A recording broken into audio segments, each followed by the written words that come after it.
요한복음 2장에는 예수님 사역 초기에 있었던 가나 혼인잔치에서 물을 포도주로 바꾸는 사건과 또 예수님 공생의 마지막에 있었던 예루살렘에서 성전을 청결케 하는 사건을 연이어서 기록하고 있습니다.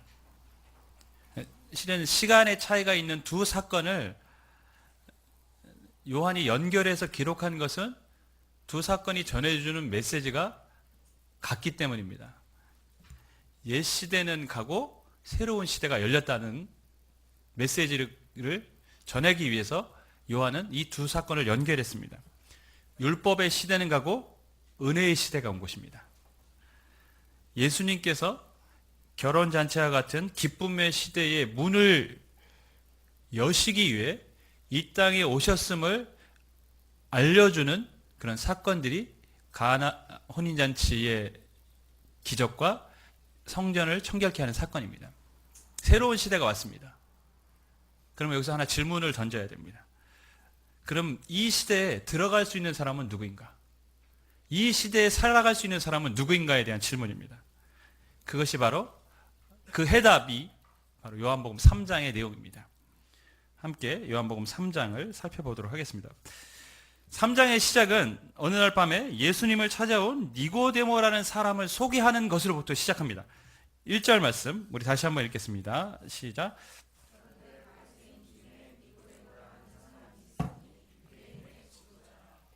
니고데모라는 사람이 밤에 예수님을 찾아왔는데 그 사람에 대해서 소개합니다. 어떤 사람입니까? 바리새인이라고 했습니다. 하나님의 말씀을 철저하게 지켰던 경건하게 살아갔던 사람이라고 설명하고 있습니다. 그 다음에 유대인의 지도자라는 것은 이스라엘 백성들이 사내들인 공회라는 것이 있었습니다. 모든 중요한 일을 판결하는 곳이었는데 그 사내들인 공회의 한 사람이었습니다. 굉장히 직분이 높았던 사람입니다. 바리새인에다가 사내들의 공회의 일원, 그리고 요한복음을 읽다 보면 이가 굉장히 부자였다는 것을 우리가 알 수 있습니다. 그리고 오늘 보면 진리를 찾고자 예수님 앞에 나왔습니다. 당시 예수님은 실은 시골에서 유명한 부흥사에 불과할 뿐입니다. 니고데모는 어떻습니까? 유명하고 사람에게 존중받는 그런 인물이었습니다. 니고데모하고 예수님을 비교해보면 예수님은 뭔가 내세울 것이 하나도 없는 사람이에요. 근데 니고데모는 예수님 앞에 찾아와 예수님을 선생이라고 높여주고 있습니다. 부자였죠. 이것도 부럽습니다. 그게 또 뭐가 있습니까? 경건한 삶을 살았습니다. 존경받았습니다. 그리고 높은 직분도 가졌습니다. 거기에다가 진리를 찾고자 하는 그런 영적인 그런 욕망이라기보다는 열정인 갈급함도 있었고 또 겸손하기까지 했습니다. 이보다 완벽할 수 있을까요? 새로운 시대에 들어가려면 주님이 열어놓은 새로운 시대에 들어가려면 이 정도로 완벽한 사람이라면 가능하지 않을까요? 뭐 하나 빠질 것이 없는 사람입니다. 사상의 기준으로 봤을 때는 이 정도 사람이면 새 시대에 걸맞는 사람이다. 사람들은 이렇게 생각할 것입니다. 그러나 성경은 니고데모를 그렇게 평가하지 않습니다. 2절 말씀 우리 같이 읽습니다. 시작.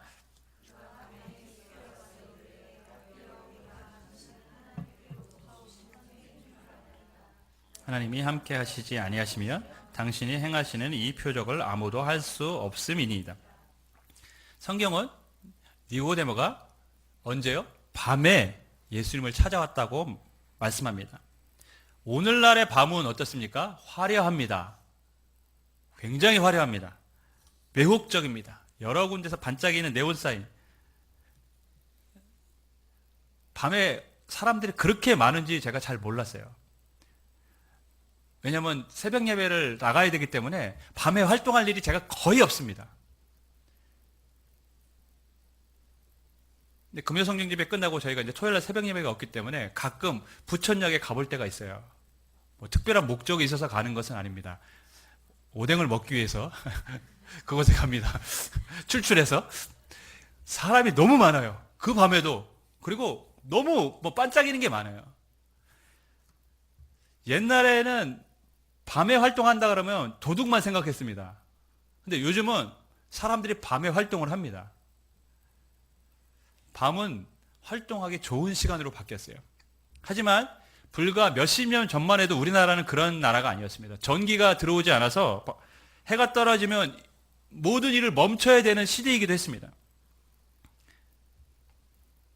밤은 아무것도 보이지 않고 어두워서 길도 찾을 수 없는 것이 밤입니다. 니고데모가 살았던 시대의 밤은 더더욱 그랬습니다. 길이 안 보이고 앞을 볼 수 없는 시간입니다. 여기서 밤은 단순히 시간의 의미가 아니라 니고데모의 영적인 상태를 상징적으로 보여주는 말씀입니다.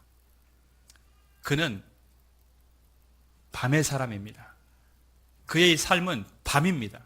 보이지 않습니다. 어디로 가야 될지 모릅니다.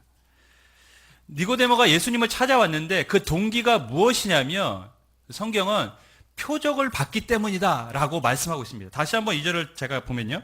그가 밤에 예수께 와서 이르되 랍비야 우리가 당신은 하나님께로부터 오신 선생인 줄 아나이다. 하나님이 함께 하시지 아니하면 당신이 행하시는 이 표적을 아무도 할 수 없음이니이다. 그가 예수님 앞에 나와서 선생이라고 말하고 당신이 이 행하신 표적을 보니까 하나님이 함께 계신 게 맞습니다 라고 했습니다. 그러니까 그는 지금 예수님 앞에 왜 왔습니까? 표적을 보고 온 거예요.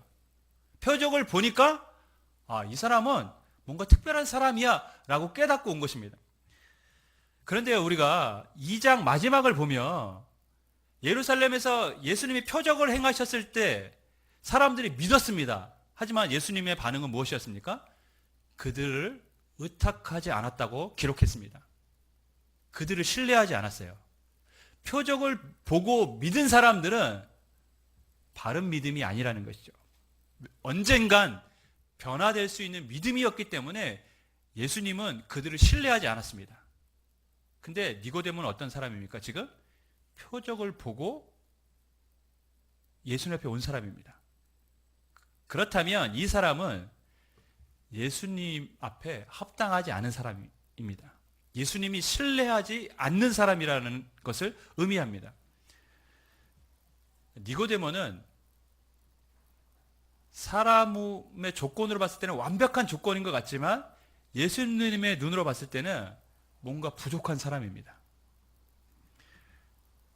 여러분, 예수님께 부족한 사람, 합당하지 않는 사람이 예수님이 열어놓으신 새 시대에 들어갈 수 있을까요? 들어갈 수 있을까요? 불가능하죠. 당연히 못 들어갑니다. 니고데모와 같이 완벽한 사람도 못 들어간다며 누가 들어갈 수 있습니까? 3절이 그 해답을 주고 있습니다. 3절 말씀 우리 같이 읽습니다. 시작.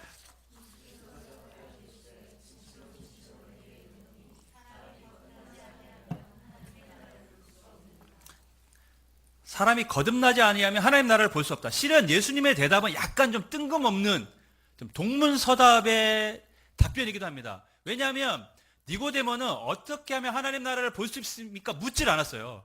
그냥 당신은 하나님께로부터 온 특별한 사람인 것 같습니다. 표적을 보니까 그런 것 같습니다. 라고만 얘기했습니다. 근데 예수님은 네가 거듭나지 않으면 하나님 나라를 볼 수 없다. 이렇게 답변하셨어요. 왜 이렇게 뜬금없는 답변을 하셨을까요? 표적을 구하고 찾는 것보다 더 중요한 게 있다는 것이죠. 그것이 무엇입니까? 거듭나야 한다는 것입니다. 거듭나야만 하나님 나라를 볼 수 있다. 즉 하나님 나라에 들어갈 수 있다. 새로운 시대에 들어갈 수 있다. 예수님은 알려주시기 위해서 네가 거듭나야 함을 니고데모에게 말씀하신 것입니다. 여러분, 거듭나야만 하나님 나라에 들어갈 수 있습니다. 근데 도대체 거듭난 거는 무엇입니까? 어떻게 해야 거듭납니까? 니고데모는 도무지 이해할 수가 없었어요. 도대체 거듭난다라는 건 뭐야? 그래서 예수님 앞에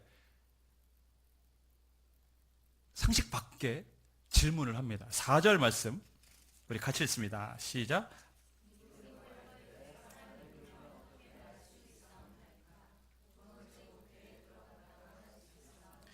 이게 지식인이 할 이야기입니까?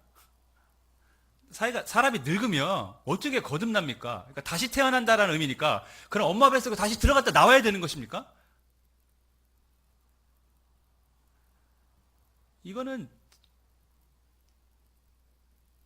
지식인이 할 이야기가 아니에요. 지식인뿐이 아니라 조금만 이성이 있다고 할 이야기가 아닙니다. 지금 은유가 막내를 굉장히 부러워해요. 막내라는 이유 하나로.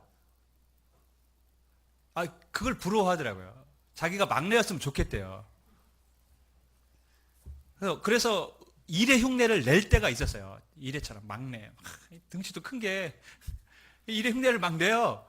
그러면 이제 저희 아내가 이렇게 얘기합니다. 너 그럼 다시 엄마 뱃속으로 들어갔다 나와.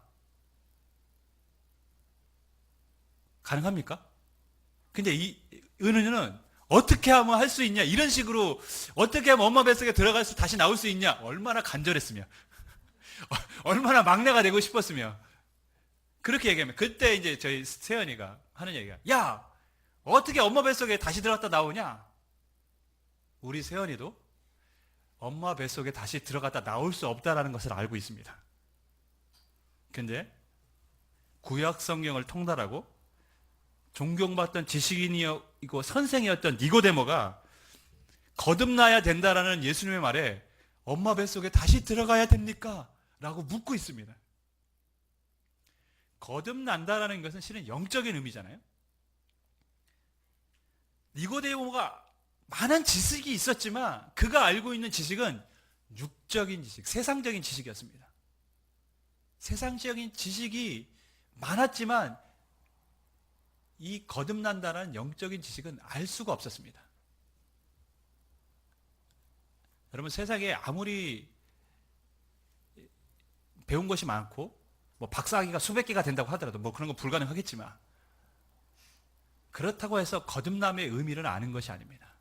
반면 정말 뭐 초등학교도 못 나온 그런 분이 계시다고 할지라도 거듭남의 비밀을 아는 분들이 있습니다. 왜냐하면 거듭나는 것은 영적인 것이기 때문에 그렇습니다. 예수님은 깨닫지 못하는 니고데모에게 다시 한번 설명을 해 주십니다. 5절 말씀 같이 읽습니다. 시작.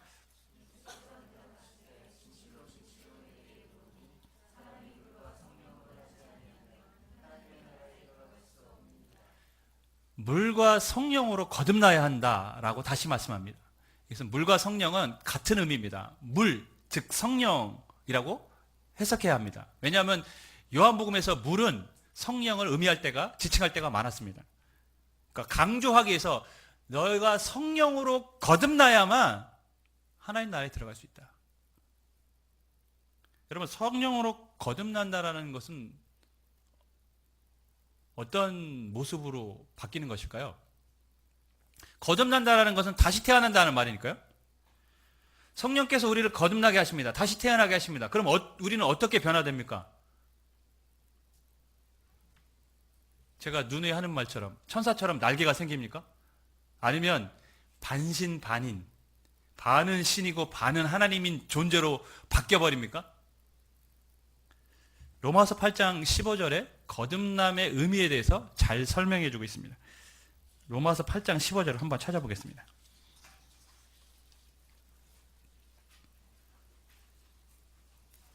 신약에 있습니다.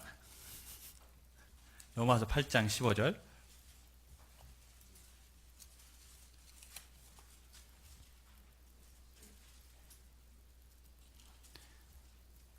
찾으셨으면 한 목소리로 읽겠습니다. 시작. 너희는 다시 무서워하는 종의 영을 받지 아니하고 양자의 영을 받았으므로 우리가 아빠 아버지라고 부르짖느니라. 로마서 8장의 거듭남의 의미를 우리가 양자의 영을 받은 것으로 설명합니다. 양자의 영을 받았다는 것은 무슨 의미냐면 우리를 하나님께서 양자로 삼아 주셨다는 것입니다. 새로운 신분으로 바뀌어진 것입니다. 전에는 종이었는데 이제는 하나님께서 우리를 새로운 신분으로 바꿔주셔서 아버지라고 부를 수 있도록 하나님을, 우리의 신분을 높여줬습니다. 여러분, 종이 함부로 주인을 아버지라고 부를 수 있습니까? 그랬다면 몰매 맞겠죠. 이게 감히 어디서 아버지라고 부르냐고.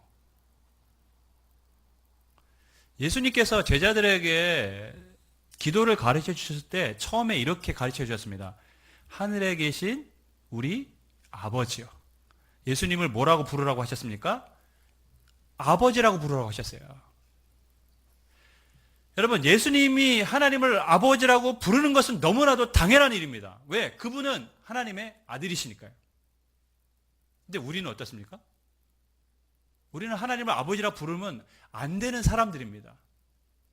왜냐하면 하나님은 창조주고 우리는 피조물에 불과하기 때문입니다. 홍길동이 집 떠난 이유를 알고 계십니까? 왜 떠났죠? 아버지를 아버지라고 부를 수가 없고 형을 형이라고 부를 수가 없기 때문에 자기는 집을 떠나야 된다고 말했습니다. 여러분, 아버지를 아버지라고 부르고 형을 형이라고 부르는 게 너무나도 당연하잖아요. 그죠? 근데 조선시대에는 아버지를 아버지라고 부르지 못하고 형을 형이라고 부르지 못한 사람들이 있었습니다. 서자들입니다. 분명히 아버지는 같지만 어머니의 신분이 천하기 때문에 어머니의 신분이 낮다는 이유로 아버지를 아버지라고 부르지 못하고 형을 형이라고 부르지 못했어요. 인간 사회에서도 신분의 차이가 조금만 달라도 아버지를 아버지라고 부를 수 없는 시대가 있었습니다. 하물며 피조물이 창조주를 아버지라고 부를 수 있습니까? 여기에 거듭남의 비밀이 있는 것입니다. 여러분, 누군가를 양자로 삼으면 그거는 문서상으로만 달라집니다. 제가 어떤 아이를 양자로 삼았습니다. 그래서 그 아이를 넷째로 만들었어요. 강모시기 뭐 이렇게.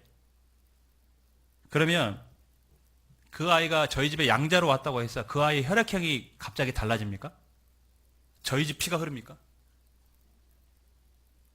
저의 유전자가 전이가 됩니까? 갑자기? 신체가 변화가 일어나 아무것도 달라지는 거 없어요. 단지 뭐만 달라집니까? 법률적으로, 문서적으로만 달라질 뿐입니다. 그러나 성령님이 우리를 거듭나게 하셨다는 것은 법적으로, 문서적으로만 달라졌다는 의미가 아닙니다. 우리의 존재 자체가 달라졌다는 거예요. 근데 봐보면 우리 달라진 게 없는데.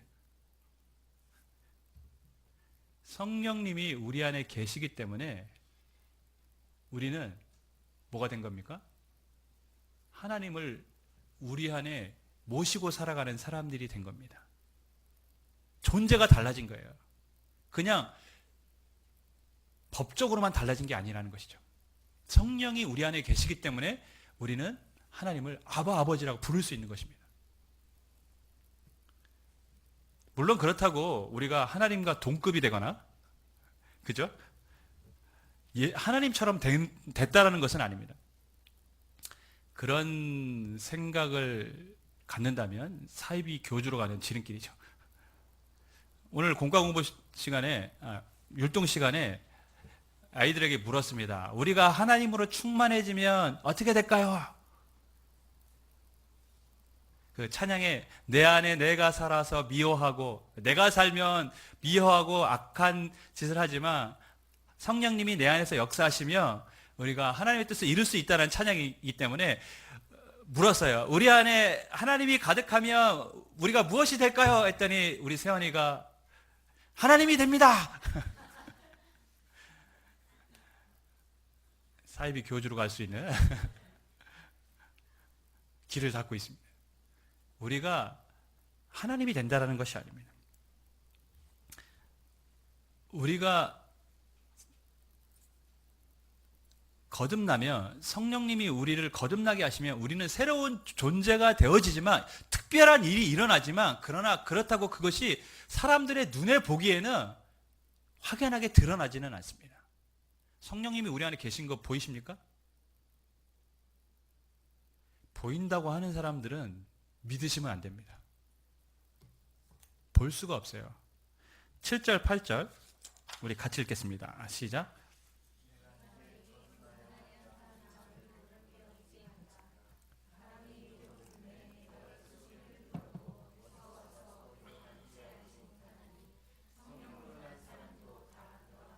성령님이 우리 안에 오셔서 거듭나게 하시는 이 역사를 예수님이 바람에 비유하셨는데, 바람이 임의로 왔다 갔다 하는 것을 사람들이 모르듯이 성령의 역사도 거듭나게 하신다는 것도 그렇다고 말씀합니다. 모른다는 거예요. 사람의 눈에는 알 수 없다라는 것이죠. 현대 과학을 총동원해도 바람이 어디서 생기고 어떤 방향으로 흘러가는 정확히 규정 못합니다. 거듭남의 역사도 마찬가지입니다. 누가 누구에게 언제 어떻게 일어나는지 모릅니다. 갑자기 사람이 달라집니까? 헐크 영화의 과학자 브루스 배너가 갑자기 헐크로 변하듯이 성령의 역사하신 우리가 갑자기 막 몸에 막 근육이 막 생기고 막 이렇게 달라집니까? 회색의 겐달프가 반지하장에 화이트 겐달프로 바뀌어집니까? 눈에 보이는 게 없어요. 잘 모릅니다.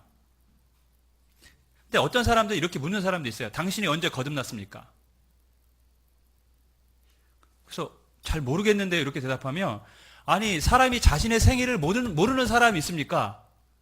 당신 생일 언제입니까? 언제라고. 그런데 어떻게 영적으로 거듭난 당신의 생일을 모릅니까? 라고 따져요. 그러니까 당신은 믿은 게 아니라는 것이죠. 어떻게 영적으로 거듭난 걸 모른다고 말할 수 있느냐. 육적으로 태어난 생일도 아는데. 또 이렇게 말하니까 좀 그런 것 같죠? 이래서 다 이단으로 빠지는 거예요. 아는 게 잘못된 거라니까요. 성경은 분명히 모른다고 말씀하고 있어요. 왜? 성령의 역사는 모르는 거예요. 우리가 어떻게 합니까? 모른다고 말하는 게 성경적인 거예요. 물론 우리는 진짜 몰라서 말했지만 우리의 대답은 성경적인 대답이 된 것입니다.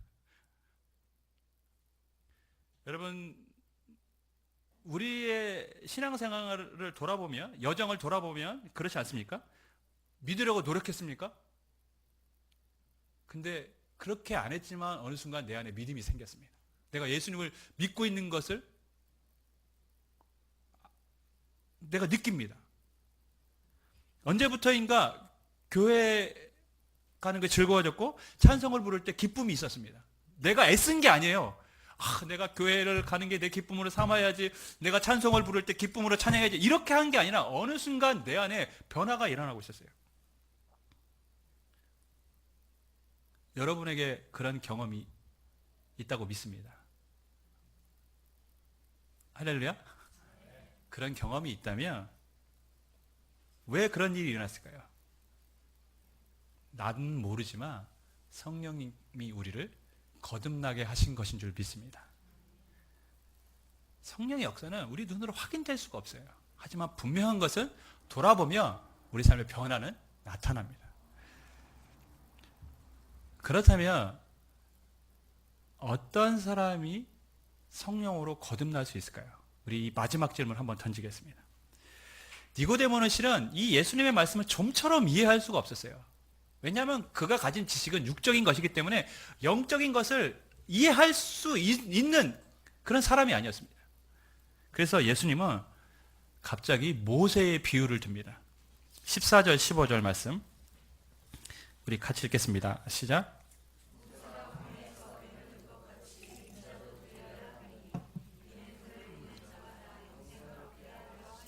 민수기에 있었던 모세가 노뱀을 넣은 사건을 예수님이 비유로 설명을 하고 계십니다. 노뱀 사건은 우리가 잘 아는 것처럼 광야에서 이스라엘 백성들이 하나님을 원망했을 때 하나님께서 불뱀을 풀어놓으셔서 그들로 하여금 불뱀에 물려서 고통을 당하게 하셨습니다. 뱀에 물려서 사람이 막 고통당하고 죽어가니까 잘못했다고 이제 하나님께 빌었어요. 그래서 모세가 하나님께 중보했고 하나님께서 네가 노수로 뱀을 만들어서 네 지팡이 위에 달아라. 그것을 본 사람은 어떻게 된다고요? 산다. 그런데 성경을 보면 그 노뱀을 본 사람도 있고 안 본 사람도 있습니다. 안 본 사람들은 왜 안 봤을까요? 믿질 않은 것이죠. 허무맹랑한 이야기라는 것이죠. 아니 저에게 말이 돼? 차라리 뭐 약을 주시든지 치료 방법을 알려주셨다면 행할 텐데 쳐다보라고 하니까 안 쳐다본 거예요. 그러다가 많은 사람이 죽었습니다.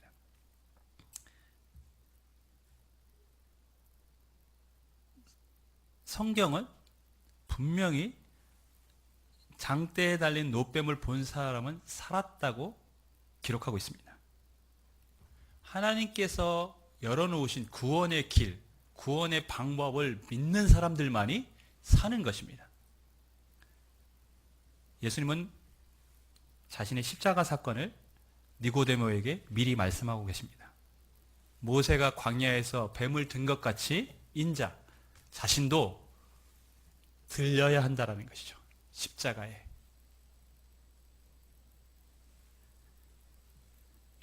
나도 들리게 될 것이다. 노뱀을 보고 믿은 사람들이, 믿고 본 사람들이 살아났듯이 십자가에 달린 나를 보고 믿는 사람들이 어떻게 된다는 것이죠? 살게 될 것이라고 니고데모에게 지금 자신의 죽음을 미리 말씀하고 계신 것입니다.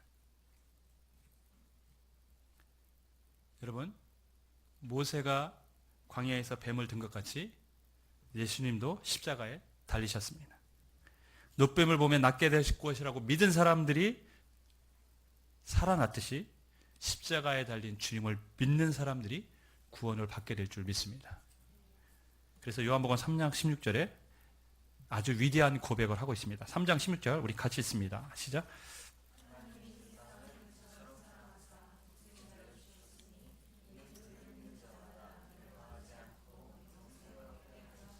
하나님이 세상을 이처럼 사랑하사 독생자를 주셨으니 이는 저를 믿는 자마다 멸망하지 않고 영생을 얻게 하려 하십니다.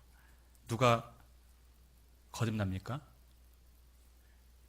하나님이 우리에게 주신 구원에게 십자가에 달린 주님을 믿는 사람들이 거듭나는 것입니다. 하나님 나라에 들어갈 수 있는 것입니다. 십자가에 달린 주님을 믿는 사람들을 성령께서 거듭나게 해 주셔서 하나님의 자녀로 우리를 변화시켜 주시고 우리로 하여금 그 나라에 들어갈 수 있는 백성으로 우리를 세워주시는 줄 믿습니다. 주 안에 사랑하는 여러분, 니고데모와 같이 완벽한 조건을 가진 사람도 주님이 열어놓으신 새 나라에 들어갈 수 없다고 말합니다. 성령이 거듭나게 하신 사람, 즉 십자가의 주님을 믿는 사람만이 거듭나서 하나님 나라에 들어가는 것입니다. 십자가의 주님을 믿는 사람만이 주님이 열어놓으신 그 시대에 합당한 사람들입니다. 저는 사역을 하면서 제가 굉장히 잘할 줄 알았어요. 진짜요. 잘할 줄 알았어요. 예배도 설교도 기도해도 다 잘할 줄 알았어요. 근데 보니까요, 내가 예전만 못하구나 라는 생각을 가질 때가 많습니다. 많이 부족하다는 것을 느낍니다. 그러면서 기도할 때 하나님 주신 생각이 그런 것입니다. 하나님, 저는 잘할 줄 알았는데 잘 안 되네요. 그때 주님이 제게 주시는 음성은, 너는 네가 특별할 줄 알았냐? 넌 네가 특별하다고 생각해서 내가 너를 쓰고 있는 줄 아느냐? 아닙니다. 우리가 특별해서 뭔가 자격이 있어서 하나님이 우리를 자녀 삼아주시고 하나님이 쓰시는 게 아닙니다. 우리는 부족한 사람들입니다. 니고데모라는 사람을 왜 성경에서 지금 언급을 하고 있을까요? 그런 사람들도 들어갈 수 없는 곳이 하나님 나라입니다. 그럼 누가 들어갑니까? 오직 주님의 은혜를 아는 사람들만이, 십자가의 은혜를 아는 사람들만이, 자신의 부족함을 아는 사람들만이 하나님 나라에 들어가게 되는 줄 믿습니다. 여러분, 우리는 우리의 행위나 노력이나 공로로 거듭난 것도 아니고 하나님이 열어놓으신 주님이 만드신 새 나라에 들어갈 수 있는 것도 아닙니다. 단지 주님의 은혜뿐인 줄 믿습니다. 그렇게 믿으신다면, 그렇게 고백하신다면 우리가 하나님을 온전히 예배하고 또 여러분의 삶을 통해서 주님 앞에 영광 돌리기 되시기를 주님의 이름으로 간절히 축원하겠습니다.